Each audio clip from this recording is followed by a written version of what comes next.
Olá, muito boa noite a você. Eu sou Adalberto Piotto e seja bem-vindo ao Cenário Econômico pela TV Brasil, com emissoras públicas de todo o país, diretamente dos estúdios da B3, aqui no centro da cidade de São Paulo. Vamos aos destaques do programa de hoje. Daqui para frente, todo dia é dia de acompanhar o andamento da Previdência. A Previdência está sendo discutida agora na Comissão Especial da Câmara, depois de sair da Comissão de Constituição e Justiça. E, claro, há toda uma expectativa agora em relação ao trâmite e o prazo, que isso tudo vai ser discutido nesta comissão, que é especial. Especial por vários sentidos, porque promete ser, inclusive, uma das mais duras discussões do Congresso, depois da CCJ, justamente para fazer andar a reforma da Previdência na Câmara. O presidente Bolsonaro fez uma brincadeira, segundo ele próprio, hoje, pedindo ao presidente do Banco do Brasil que baixasse um pouquinho os juros. Isso foi durante um evento do setor do agronegócio e, claro, isso provocou uma queda nas ações do Banco do Brasil por pelo menos 2 horas. Depois as ações já se recuperaram, mas, obviamente, isso teve repercussão sim aqui. E disse que é de 1 bilhão o valor do seguro rural, que é provavelmente o que mais os agricultores pedem e reclamam mais até do que incentivo para poder fazer o plano safra, propriamente dizendo.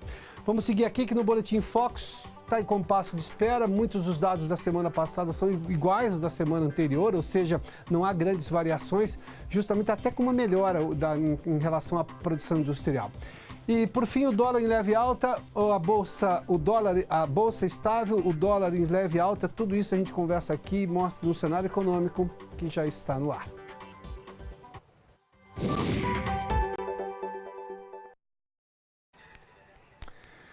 Bom, como eu fiz menção, todo dia, a partir de agora, é claro, é uma expectativa em relação a tudo que está sendo negociado e conversado acerca da reforma da Previdência. A estratégia do governo, a estratégia da base aliada do governo, do andamento em si da reforma. A reforma está, neste momento, na Comissão Especial da Câmara, depois que foi aprovada na Comissão de Constituição e Justiça, que tinha que verificar apenas se havia ali alguma afronta constitucional. O mérito em si, e por isso se promete um debate ainda mais intenso, se espera um debate ainda mais intenso, quem discute é justamente essa Comissão Especial da Câmara, para depois ainda 2 votações do plenário da Câmara para poder seguir ao Senado.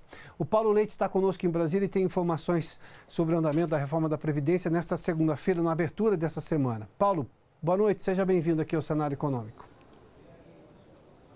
Obrigado, Piotto. Boa noite para você também, boa noite para todo mundo. Bom, começa daqui a pouquinho no Ministério da Economia mais uma reunião entre o presidente aqui da Câmara, deputado Rodrigo Maia, e o ministro Paulo Guedes. Mais cedo, o ministro Paulo Guedes esteve reunido com o presidente Jair Bolsonaro no Palácio do Planalto. E ontem, domingo, o presidente aqui da Câmara, deputado Rodrigo Maia, esteve em outra reunião com o presidente Jair Bolsonaro. E o tema é sempre a reforma da Previdência. E esse vai ser o tom dessa semana no que se refere à reforma, Piotto, aqui em Brasília, uma série de reuniões. Amanhã, por exemplo, tem reunião entre o presidente da Comissão Especial, o relator da Comissão Especial, o deputado Rodrigo Maia, presidente aqui da Casa, e líderes partidários para definir um cronograma de andamento na Comissão Especial.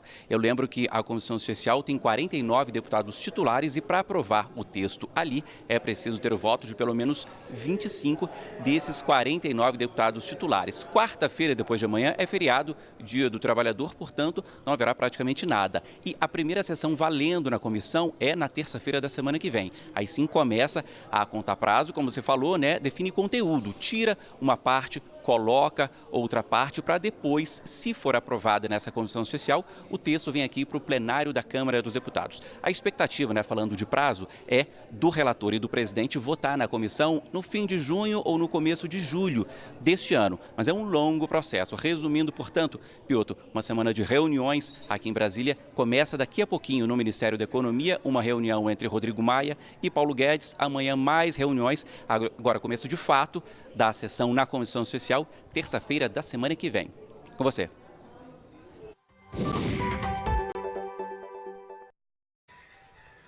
Muito obrigado, Paulo. O presidente Jair Bolsonaro esteve hoje durante a manhã em Ribeirão Preto, onde acontece a AgriShow. E durante seu discurso, tendo exatamente o presidente do Banco do Brasil ao lado, Rubem Novaes, chegou a pedir que o presidente do banco baixasse um pouquinho os juros. Ele fez menção que aquilo era uma brincadeira, mas enfim a citação do presidente mexeu com as ações do Banco do Brasil negociadas aqui na Bolsa. Vamos antes à declaração do presidente Jair Bolsonaro hoje, declaração desse discurso público que fez na AgriShow em Ribeirão Preto, aqui no interior de São Paulo. Vocês do campo precisam de ajudas em alguns setores, não apenas que o Estado não nos atrapalhe, precisa de ajuda.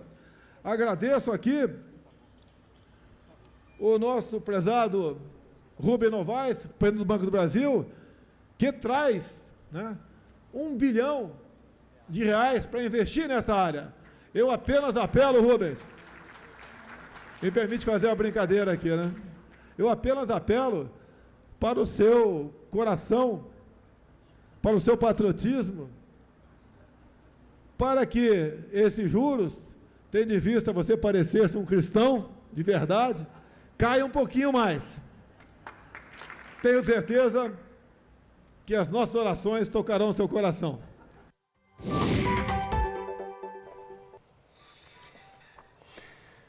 Bom, fato é que a declaração do presidente, quando ele fala com o presidente do Banco do Brasil pedindo para baixar os juros e, obviamente, levando-se em conta todo o histórico recente em relação à Petrobras, tanto do ponto de vista de pedir um estudo novo para a Petrobras em relação que é uma estatal com o Banco do Brasil, um pedido solicitando justamente esse estudo novo em relação como é que a Petrobras faz o preço do combustível, embora logo depois o governo tenha deixado muito claro, aliás, no primeiro momento e depois também na sequência, na semana seguinte, de que não haveria nenhuma intervenção do governo na Petrobras com relação à sua política de preço, que mantém, portanto, a liberdade de repassar o custo que ela tem no mercado internacional. Obviamente que isso mexe com a perspectiva de investidores e o Banco do Brasil hoje chegou a cair 1,82% aqui na Bolsa depois dessa declaração do presidente Jair Bolsonaro. 2 horas depois, as ações tinham se recuperado. Aliás, chegou a mexer, inclusive, em ações de outros 2 bancos privados, como o Bradesco e Itaú. Vamos dar uma olhadinha aqui. No caso do Banco do Brasil, o dia foi praticamente estável, com uma alta de 0,04% a R$ 49,37 por ação. Mas para se ter uma ideia, a mínima oscilou aqui, ó, entre 48 e 50, 48,45 de mínima e R$ 50,30. Nós estamos falando aqui muito próximo aqui da máxima de hoje. O banco se recuperou, mas claro que teve esse pequeno solavanco aqui no mercado financeiro, que tem reagido de forma muito automática a declarações políticas ou a acontecimentos políticos. No ano passado e no ano retrasado, a Bolsa até tinha se recuperado um pouco, de ser um pouco menos nervosa, ou seja, o investidor esperava um pouco para tomar uma decisão. Não é o que tem acontecido nos últimos dias, não. Vamos dar uma olhadinha agora nas outras ações. A Petrobras hoje teve alta de 0,44%, Vale com uma queda de 0,34%, Bradesco terminou em queda hoje, 1,31%, e Itaú 0,80%. O Ibovespa em si, praticamente estável, com uma queda de 0,05%, 96.189 pontos. Nós estamos falando aqui praticamente estável, porque a gente vê que a mínima foi de 96.003 e a máxima de 97, ou seja, fechou muito mais próximo da mínima do que da máxima hoje. Se a gente olhar agora em relação ao dólar, uma leve alta de 0,26% a R$ 3,94, exatamente na máxima de hoje, 3,94, 3,92. O dólar tinha caído bastante na semana passada, aliás, primeiro subiu muito, depois conseguiu se recuperar, mas mesmo assim nós estamos falando de um dólar a 3,94, muito acima do que a gente estava falando tempos atrás, de um dólar que não passava da barreira dos 3,80, ficava em 3,75, 3,70, ficava um pouco mais nervoso, mas a gente continua com um dólar muito alto, o que revela muito ali um pouco de tensão dos investidores em relação à economia brasileira, mas tem também uma especulação que foi adicionada esse valor do dólar e está resistindo aí, ou seja, não sai muito de onde a gente está vendo. Vamos dar uma olhadinha agora em relação a tudo que pode se esperar com relação às expectativas econômicas do ano. Hoje saiu o Boletim Focus, é aquele boletim semanal que o Banco Central sempre divulga às segundas-feiras da pesquisa feita na semana anterior, ou seja, até a sexta-feira. E a gente vê aqui que não teve grandes oscilações. Para você ter uma ideia, a previsão de inflação é de 3,90, 4 aqui, 4,04, ou seja, uma oscilação sim positiva, mas não está muito diferente. Embora a gente tenha visto aqui, a gente esteja vendo uma crescente na previsão de inflação desde de um mês, uma semana, e agora 4,4 na previsão da sexta-feira, que foi divulgada hoje. O PIB de 1,98%, aqui sim teve uma queda importante, há uma semana 1,71%, e aqui 1,70%. Nós podemos falar que está numa estabilidade, mas mesmo assim com uma previsão de PIB muito menor, de crescimento da economia muito menor do que se imaginava lá no começo do ano. A produção industrial 2,50, 1,70%, aqui chama atenção, uma recuperação importante, de 1,70 para 2.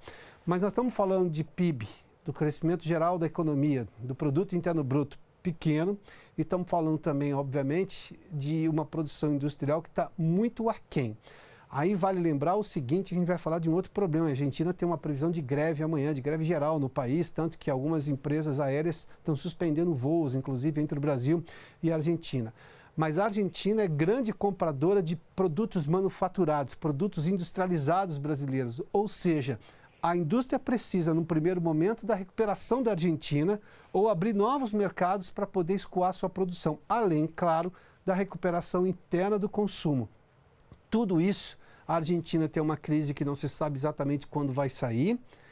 Nós temos a abertura de novos mercados, é um processo que leva tempo, e a recuperação do consumo brasileiro, do consumo interno, também leva um pouquinho de tempo, porque depende dos índices de confiança e eles não têm sido muito positivos nos últimos tempos. O câmbio, só para você ter uma ideia, permaneceu na mesma cotação da semana passada, ou melhor, na mesma previsão da semana passada, que era de R$ 3,75. Aliás, falando em inflação, e fiz menção ao IPCA, o índice que normalmente projeta a inflação do aluguel é usado para reajustar aluguéis, até desacelerou esse último mês agora de abril, mas é fato que está bem mais alto do que a inflação oficial, que é o IPCA. O Maurício de Almeida está conosco no Rio e tem informações aí desse dado divulgado hoje pela Fundação Getúlio Vargas. Maurício, boa noite, seja bem-vindo. Obrigado, Piotr. Boa noite. Pois é, agora no mês de abril, o IGPM, que é a chamada inflação do aluguel, já que esse índice é utilizado para reajustar a grande maioria dos aluguéis no mercado brasileiro, em abril ele ficou em 0,92%. Isso representou uma desaceleração em relação ao mês de março, quando o IGPM tinha registrado 1,96%. O IGPM ele é calculado com uma média de 3 outros índices: o índice de preço ao atacado, o índice de preço ao consumidor e o índice nacional da construção civil. Segundo os pesquisadores da Fundação Getúlio Vargas, essa queda que aconteceu no mês de abril aconteceu justamente por conta da redução do índice de preço ao atacado, que acaba representando o maior peso no IGPM. O índice de preço ao atacado corresponde a 60% do valor do IGPM. Os pesquisadores da Fundação Getúlio Vargas alegam que essa queda aconteceu no mês de abril, principalmente devido à ausência da pressão dos alimentos, que no primeiro trimestre os alimentos subiram bastante, principalmente o feijão. O feijão nos primeiros 3 meses de 2019 registrou uma alta de 40%. E agora, com a mudança da safra, na entrada do segundo trimestre, os alimentos estão com preços mais baratos. E os commodities também estão exercendo uma influência menor no índice de preço atacado. Segundo os economistas da Fundação Getúlio Vargas, nos próximos meses e ao longo do segundo semestre, o aluguel, o IGPM, deve registrar ainda outras quedas, deve continuar desacelerando, já que o índice de preço ao atacado não deve voltar a subir. Lembrando que até agora, nos 4 primeiros meses de 2019, o IGPM ele acumula uma alta de 3,10%.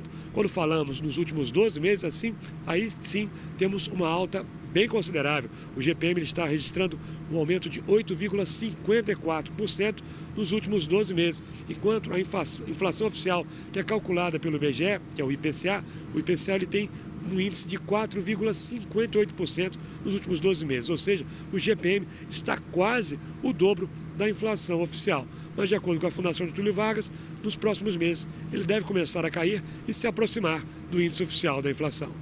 Piotr.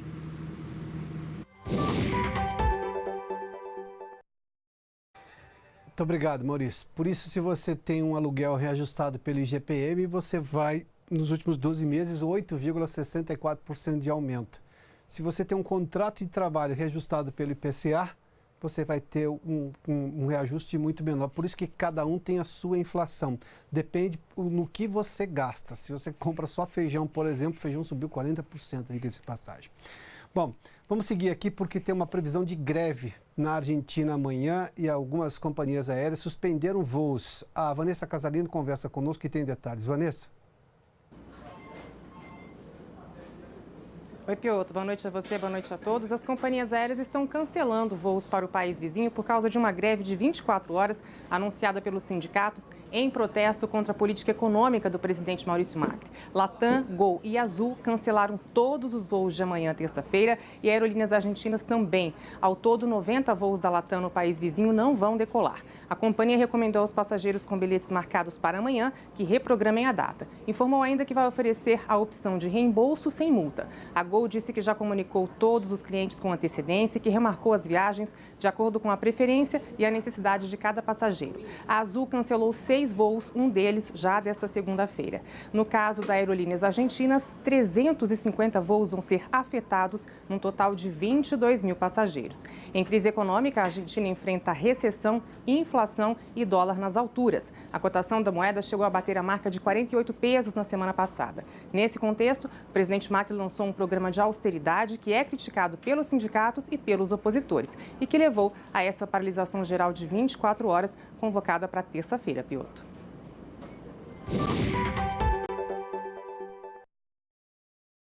Muito obrigado, Vanessa. Vamos fazer um intervalo. Daqui a pouco a gente fala um pouco sobre mercado externo, o interesse que os investidores têm no Brasil e, claro, dos empresários brasileiros no exterior. Logo depois do intervalo. Já de volta com o cenário econômico e para falar sobre mercado externo, justamente no momento em que o Brasil tem todo o interesse do mundo para ajudar na retomada econômica de mais investimento direto no país. Mas é óbvio que também os empresários brasileiros procuram diversificar seus mercados lá fora e têm interesse em vender mais, em fazer investimentos lá fora, inclusive. Para falar sobre o assunto, a consultora de internacionalização de empresas, Karine de Souza, está conosco. Karine, seja bem-vinda aqui ao Cenário Econômico. Qual é exatamente o momento? Nós estamos tendo muito interesse de empresários estrangeiros no Brasil ou mais de empresários brasileiros querendo olhar o mercado lá fora? Olha, todos os dois. Tem muito interesse, agora o Brasil retornou esse interesse, né? Voltou esse interesse, porque o Brasil teve, nos últimos 2 anos, um momento de stop, né? Os investimentos estrangeiros sofreram eles ficaram parados observando o que ia acontecer. Então, com as eleições, com o novo presidente, retornou esse interesse. E já a partir de janeiro já teve já do ano passado, uma grande movimentação. E, naturalmente, o Brasil investe muito em atração de investimentos. Então, o ano passado foi feito um ótimo trabalho. Eu trabalho com a Europa e com o Oriente Médio. Foi feito um ótimo trabalho para atrair investidores para cá. Então, esse é um ano muito interessante. Tem muito medo ainda, logicamente. E quais são esses receios? Quais são os receios normalmente citados em relação ao Brasil? Ainda existe uma instabilidade política, né? O Brasil está muito longe a nível logístico mesmo, né? São 10 mil, 15 mil, 20 mil quilômetros de muitos países com que eu trabalho. Então, as informações, logicamente, chegam, mas a gente nunca sabe realmente como está a situação. Então, entre as filiais que eles abrem no Brasil e as matrizes, não tem uma comunicação real. E então fica uma comunicação meio... não é muito clara. Essa instabilidade, essa não clareza, né, essa falta de comunicação clara, como a gente diz, e a burocracia. O país é muito burocrático, né? É muito burocrático. E isso atrasa muito os investimentos. Que, por acaso, é um dos pleitos que, aliás, foi promessa de campanha do presidente eleito Jair Bolsonaro, hoje presidente do país, e que o ministro da Economia fala com muita frequência, de exatamente colocar o país nessa rota de menos burocrático e um facilitador para fazer negócios. Isso, até mesmo porque aqui acho que o Brasil é um país que é um país jovem, mas que é um dos países que como atração, né, para os investidores, é um dos mais... todos olham, o mundo inteiro olha para o Brasil, mas o mundo inteiro tem medo, né, porque realmente é lento entrar aqui, é difícil. O que a gente não tem é estabilidade de longo prazo, que é o que normalmente um empresário procura, é claro, para poder ter expectativa realizável. Sim. Mas eu já ouvi de investidores o seguinte: no país tem seus percalços, sim, mas é um dos poucos lugares do mundo que você pode crescer 2 dígitos ao ano. Sim.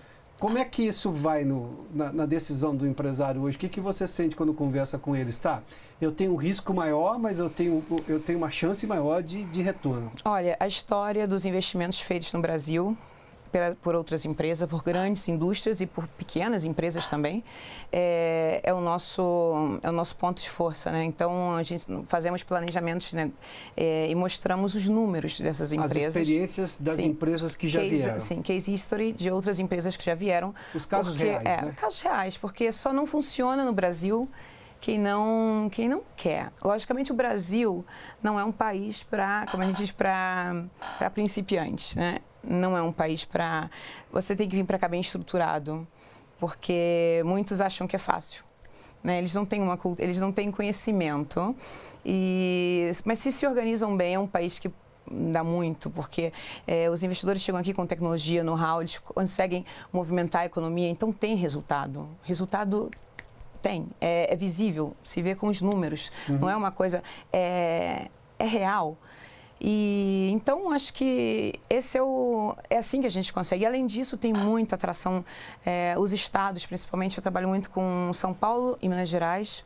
Eu acho que são os dois maiores os estados que mais investem em atração de investimento, saindo daqui, indo pessoalmente na Europa. Você tem escritórios internacionais. Sim. Né? E fazendo palestras, explicando, convidando essas empresas. Então, a gente junto deles, né, outros consultores também em vários países, a gente convida essas empresas, fazemos simulações, trazemos eles para o Brasil. Quando eles veem a realidade do que é o Brasil e do que eles podem fazer, então eles têm que vir aqui para ver o que o Brasil pode oferecer.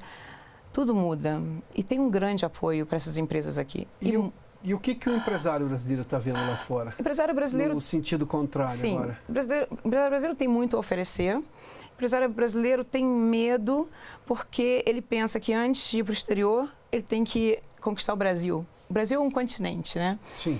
Então tem essa ideia que antes de ir para fora, eu tenho que conquistar o Brasil. Muitas vezes, sinceramente, eu sou contrária, porque os produtos brasileiros, o Made in Brasil, é muito pedido fora. Eu trabalho muito em Dubai, nos Emirados Árabes, a gente tem muito pedido de produtos brasileiros. E quais são esses produtos que têm boa atratividade e boa aceitação? Olha, desde produto acabado, que pode ser produtos alimentares, cosmética, produtos alimentares, isso a nível de export, né, de exportação. A nível de investimento também, toda a parte de sapatos, nós trabalhamos com grandes empresas de sapatos, calçados brasileiros, fazem muito sucesso ali, que depois dos Emirados Árabes, rapidinho chegam na Ásia, na Índia, porque é um hub, né? É um ponto de distribuição muito, muito rápido. Falta, eles também, os brasileiros têm não medo, mas muitas vezes querem fazer as coisas sozinhos. Tem que entender que para ir para fora tem que ser assistido, né? É um investimento que tem que ser... não é difícil, mas eles têm que ter pessoas que conheçam aquela cultura, tem que saber se mexer, né? Como se comportar. Da mesma forma que o empresário estrangeiro precisa de ajuda para entender o Brasil. Lógico. Mas tem muita gente que comete esse erro de querer fazer as coisas sozinho no exterior. Infelizmente. Eles no começo até vão com associações, né? Porque existem todas as associações, fazem feiras, né? Nós temos feiras em Dubai, temos a Feira da Cosmética, a Feira Go Food, feiras importantíssimas onde os pavilhões brasileiros são enormes e com uma atração enorme. Depois as empresas começam a se destacar e a querer fazer um pouquinho as coisas sozinhas e ali se perdem, porque não é assim tão fácil. A mentalidade de um árabe, em uma negociação, como a mentalidade de um europeu, não é a mentalidade de um brasileiro. Você precisa de uma estrutura, né, que intermedie tudo isso, faça intermediação, que coloque os seus produtos, que faça parte de investimento direto. Uhum.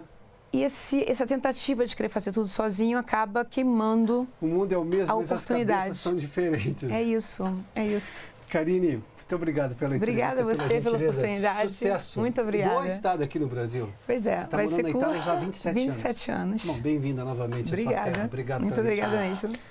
O Cenário Econômico termina aqui. Obrigado pela sua companhia, pela audiência. Boa noite a você. Até amanhã.